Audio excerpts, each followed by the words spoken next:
हाँ जी बेटा, आपका सवाल था जी। मैंने पूछना था कि अपने जनरेशनल कर्सेस कैसे माफ़ करा सकते हैं। अभी तो मैं कुछ जवाब इसका दिया तो है मैंने।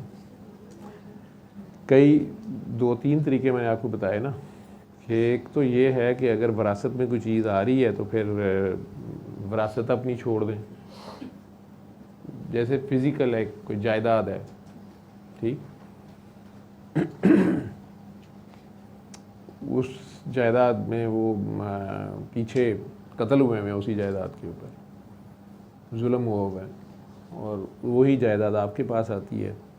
अगर उसकी हिस्ट्री ऐसे जहाँ भी आप देखेंगे तो हिस्ट्री, तो वो जगह कोई भी यूज़ नहीं कर रहा होता, वो ऐसे ही बस उस पर लड़ाई भी चल रही होती है दो पार्टियों की, कई कत्ल हो चुके होते हैं, ज़मीन वहीं की वहीं पड़ी होती है, या वो बिल्डिंग भी वहीं की वहीं पड़ी होती है, लेकिन बंदे कितने मर चुके होते हैं। ठीक है, वो कोई भी ऐसी चीज़ जब आती है, वो समटाइम, ज़्यादातर तो माँ बाप की आपस की लड़ाइयाँ होती हैं जो बच्चों के तक आती हैं। जो कर्सेस आपको पता ही नहीं है तो उसमें यही है कि आप सदका खैरात ज़्यादा करें, और आप ना किसी की कर्ज लें, किसी का दिल ना दुखाएं। सादात की इज़्ज़त नहीं है, जिन्हें अल्लाह ने इज़्ज़त दी है उनकी इज़्ज़त करें। जो बड़ी जगह पे हैं, माँ बाप हैं, उस्ताद हैं, कोई भी जिन्हें अल्लाह ने इज़्ज़त दी है उन्हें इज़्ज़त दी। ऐसे बस अपनी आने वाली जनरेशन्स के लिए सदका जितना ज़्यादा करते जाओगे, अल्लाह की खातिर माफ़ करते जाओगे, तो आप माफ़ होते जाओगे। जब आपकी शादी होती है तो एक तो आपके अपने जनरेशनल कर्सेस होते हैं, फिर आपके साथ उनके जनरेशनल कर्सेस भी जुड़ जाते हैं, तो फिर अपनी अगली नस्ल और आप दोनों का टेस्ट होता है कि अब आप दोनों जो हैं आप क्या करते हैं। आपके सामने ही आप दोनों की जनरेशनल कर्सेस जो है उनके कुछ शाखसाने देखे होते हैं, अम्मी अब्बा की लड़ाइयाँ देखी होती हैं, ठीक है, या दादी कैसी सास थी, या फूफो कैसी नन थी, ठीक है, या खालाएँ कैसी सालियाँ थीं, या मामू कैसे साले थे, ये सारा कुछ आपने देखा होता है। अब आपका जब टाइम आता है तो आप लोग सेम उन्हीं रिश्तों में खुद क्या करते हैं।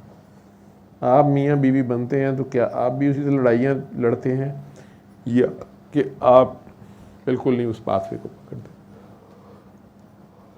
आप बहसियत बीवी फैसला कर चुकी होती हैं कि मेरी माँ जो है ठीक है, लड़ती थी, अब्बा ऐसे थे वैसे थे, लेकिन मैंने ऐसे नहीं करना।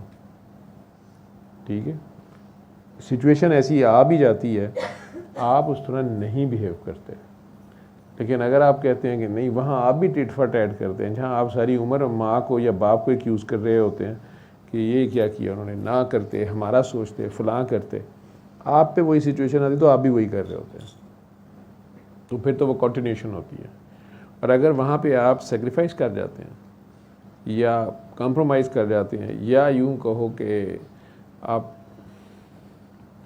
फसाद ख़त्म करने के लिए थोड़ा पीछे हट जाते हैं, अपना हक भी छोड़ देते हैं, तो उसका रिवार्ड फिर अल्लाह ने देना होता है। वहाँ वो चेन टूट जाती है,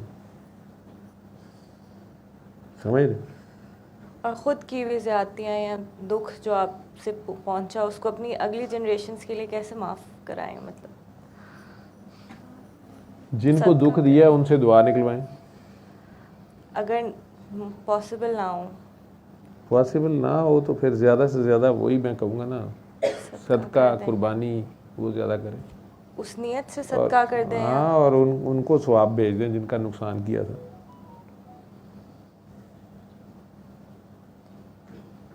ठीक है।